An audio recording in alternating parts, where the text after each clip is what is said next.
शांति।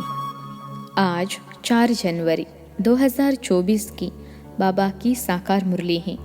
मुरली के महावाक्य हैं, मीठे बच्चे, मुख्य है याद की यात्रा। याद से ही आयु बढ़ेगी, विकर्म विनाश होंगे। याद में रहने वालों की अवस्था, बोल चाल बहुत फर्स्ट क्लास होगा। प्रश्न है, तुम बच्चों को देवताओं से भी शास्ती खुशी होनी चाहिए, क्यों?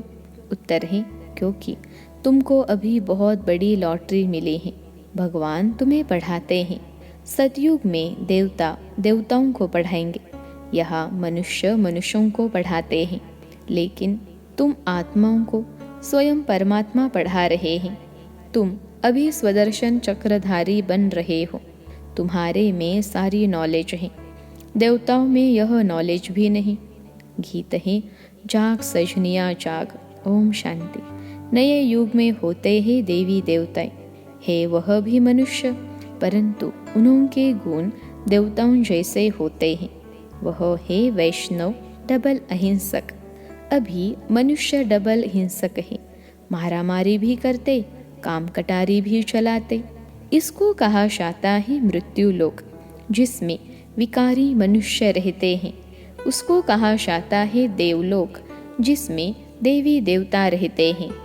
वह डबल अहिंसक थे, उनका भी राज्य था।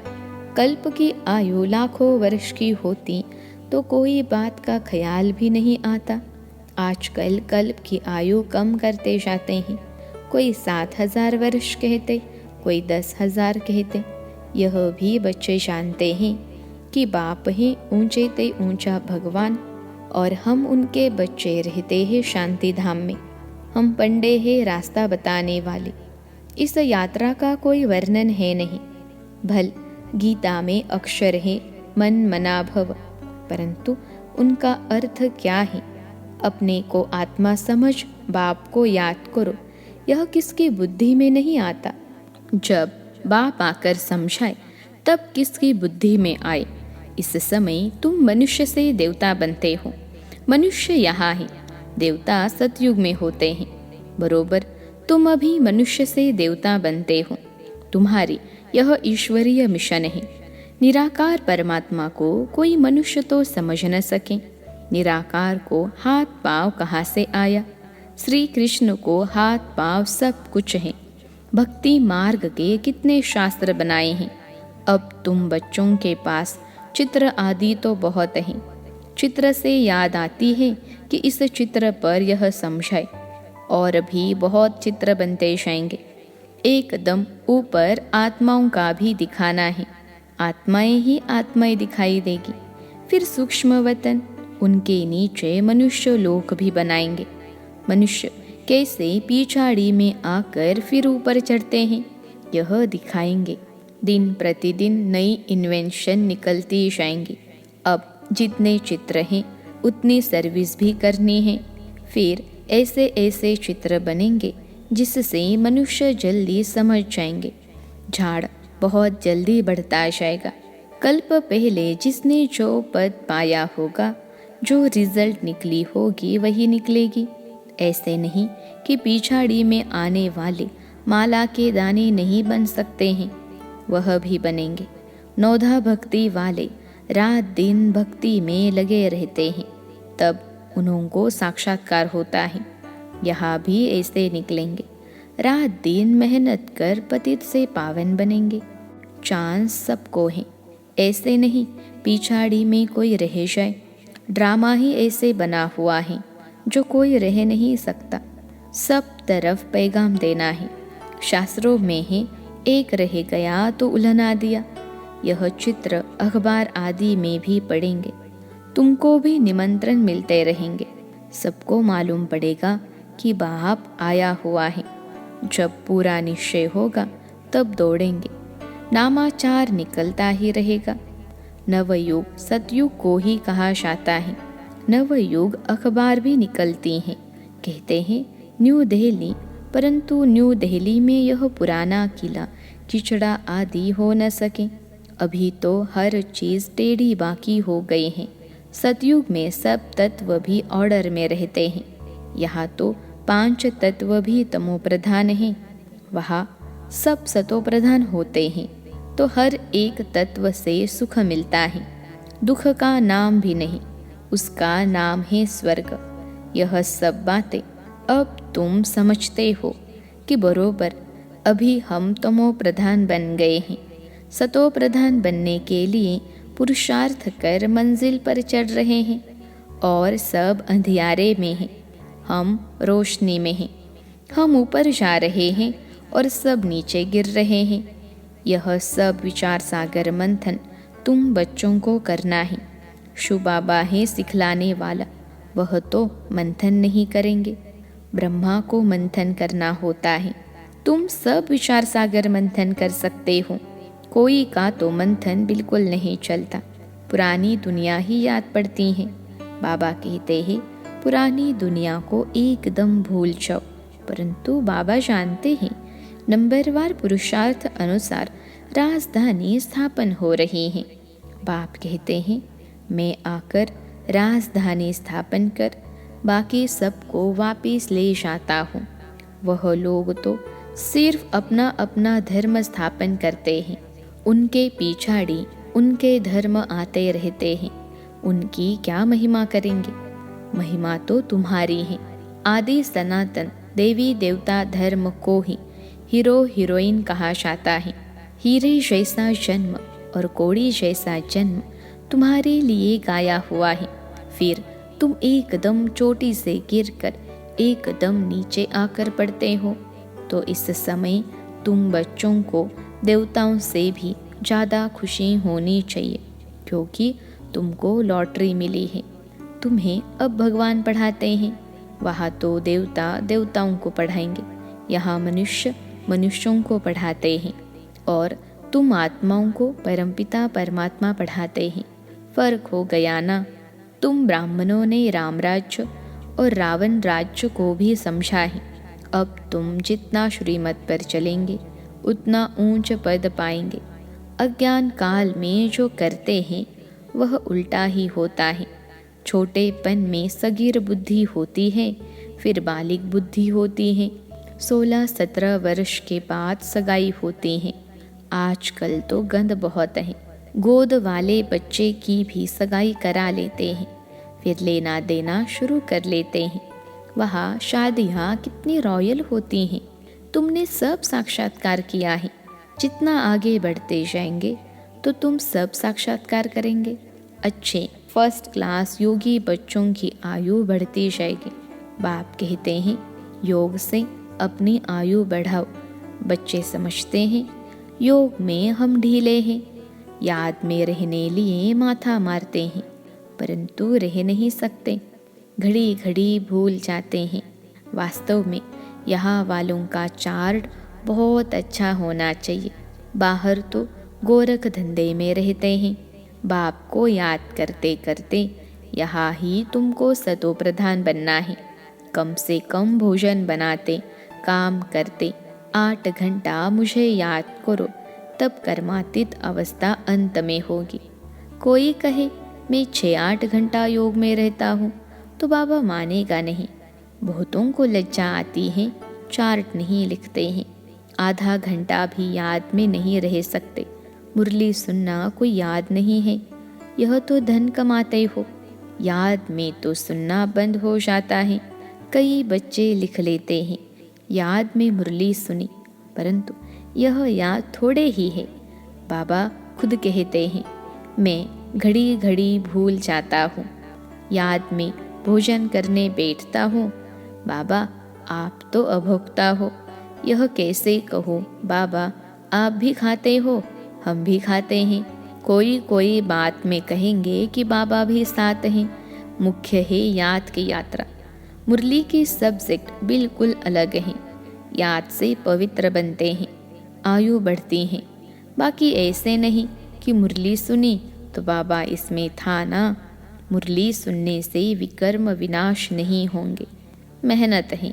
बाबा जानते हैं बहुत बच्चे बिल्कुल याद नहीं कर सकते हैं। याद में रहने वाले की अवस्था बोल चाल बिल्कुल अलग रहेगा। याद से ही सतो प्रधान बनेंगे, परंतु माया ऐसी है जो एकदम बुद्धू बना देती हैं। बहुतों की बीमारी उथल पड़ती हैं। मोह जो नहीं था वह उथल पड़ता है, फंस मरते हैं।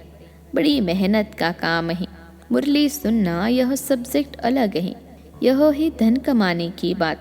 इसमें आयु नहीं बढ़ेगी, पावन नहीं बनेंगे, विकर्म विनाश नहीं होंगे। मुरली तो बहुत सुनते हैं, फिर विकार में गिरते रहते हैं, सच नहीं बताते। बाप कहते हैं पवित्र नहीं रह सकते तो यहाँ क्यों आते हो? कहते हैं बाबा मैं अजामिल हूँ, यहाँ आऊँगा तब तो पावन बनूंगा। यहाँ आने से कुछ सुधार होगा, नहीं तो कहाँ शायद। रास्ता तो यही है। ऐसे ऐसे भी आते हैं, कोई न कोई समय तीर लग जाएगा। बाबा यहाँ के लिए भी कहते हैं यहाँ कोई अपवित्र को नहीं आना चाहिए। यह तो इंद्र सभा है, अभी तक तो आ जाते हैं।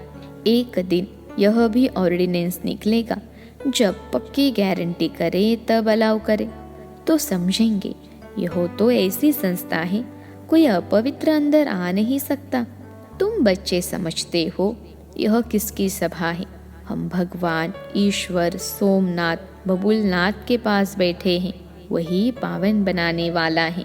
अभी आखिरी में बहुत आ जाएंगे तो फिर कोई हंगामा आदि कर न सकें। इस धर्म के जो होंगे वह निकल आएंगे। आर्य समाजी भी हैं हिंदू, सिर्फ मठ पंथ अलग कर दिया है। देवताएं होते हैं सतयुग में, यहाँ सब हिंदू हैं। वास्तव में हिंदू धर्म है नहीं, यह हिंदुस्तान तो देश का नाम है। तुम बच्चों को उठते बैठते चलते स्वदर्शन चक्रधारी बनना है।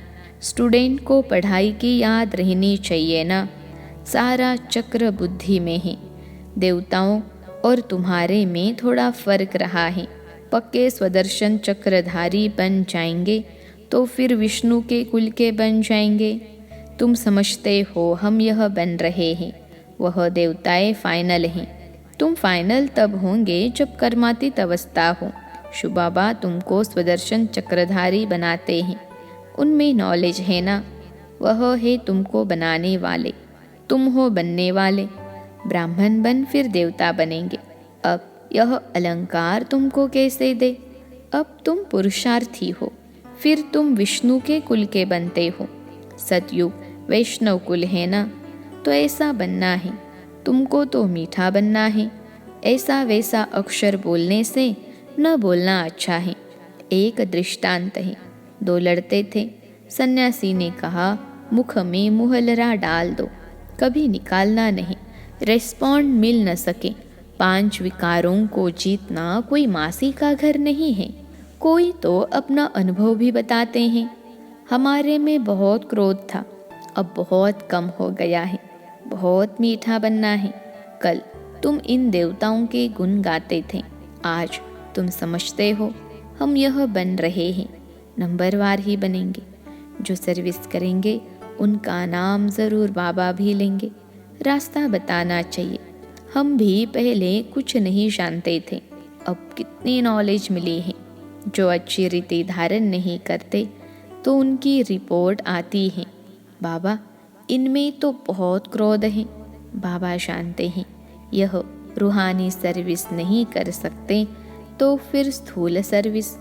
बाबा की याद में रहकर सर्विस करें तो अहो भाग्य। 1-2 को याद दिलाते रहो, याद से बहुत बल मिलेगा। याद करने वाले को फिर चार्ट रखना है, चार्ट से मालूम पड़ जाता है। हर एक को बाबा सावधान करते रहते हैं। विश्व में शांति बहुत मांगते हैं। ज़रूर कभी विश्व में शांति थी, सतयुग में अशांति की कोई बात भी नहीं। स्वीट बाप स्वीट बच्चे सारे विश्व को स्वीट बनाते हैं। अब स्वीट कहाँ है? मौत ही मौत लगा पड़ा है। यह खेल अनेक बार होता है और होता ही रहता है, एंड हो नहीं सकती। चक्र फिरता रहता है। अच्छा, मीठे मीठे सिखलते बच्चों प्रति माता पिता बाप दादा का याद प्यार और गुड मॉर्निंग। रूहानी बाप की रूहानी बच्चों को नमस्ते। हम रूहानी बच्चों की सिखिलते रूहानी माता पिता बाप दादा को याद प्यार, गुड मॉर्निंग और नमस्ते बाबा नमस्ते। धारणा के लिए मुख्य सार पहली पॉइंट है, विकर्म विनाश करने व आयु को बढ़ाने के लिए याद की यात्रा में ज़रूर रहना है। याद से ही पावन बनेंगे, इसलिए कम से कम 8 घंटा याद का चार्ट बनाना है। दूसरी पॉइंट है, देवताओं समान मीठा बनना है। ऐसा वैसा कोई शब्द बोलने के बजाय न बोलना अच्छा है। रूहानी व स्थूल सर्विस करते बाप की याद रहें तो अहो भाग्य। आज का वरदान है, सेवा में रहते कर्मातीत स्थिति का अनुभव करने वाले तपस्वी मूर्त भव। सेवा में रहते कर्मातीत स्थिति का अनुभव करने वाले तपस्वी मूर्त भव। विश्लेषण है, समय कम है और सेवा अभी भी बहुत है। सेवा में ही माया के आने की मार्जिन रहती है। सेवा में ही स्वभाव संबंध का विस्तार होता है, स्वार्थ भी समाया होता है। उसमें थोड़ा सा बैलेंस कम हुआ तो माया नया नया रूप धारण कराएगी। इसलिए सेवा और स्वस्थिति के बैलेंस का अभ्यास करो। मालिक हो कर्मेंद्रियों रूपी कर्मचारियों से सेवा लो। मन में बस एक बाबा, दूसरा न कोई, यह स्मृति इमर्ज हो, तब कहेंगे कर्मातीत स्थिति के अनुभवी तपस्वी मूर्त। आज का स्लोगन है, कारण रूपी नेगेटिव को समाधान रूपी पॉजिटिव बनाओ। कारण रूपी नेगेटिव को समाधान रूपी पॉजिटिव बनाओ। अव्यक्त साइलेंस द्वारा डबल लाइट फरिश्ता स्थिति का अनुभव करो। फरिश्ता स्थिति का अनुभव करने के लिए किसी भी प्रकार के व्यर्थ और नेगेटिव संकल्प, बोल व कर्म से मुक्त बनो। व्यर्थ व नेगेटिव यही बोझ सदा काल के लिए डीप साइलेंस का अनुभव करने नहीं देता। अब व्यर्थ बोझ से सदा हल्के बन डबल लाइट फरिश्ता बनो। अच्छा, ओम शांति।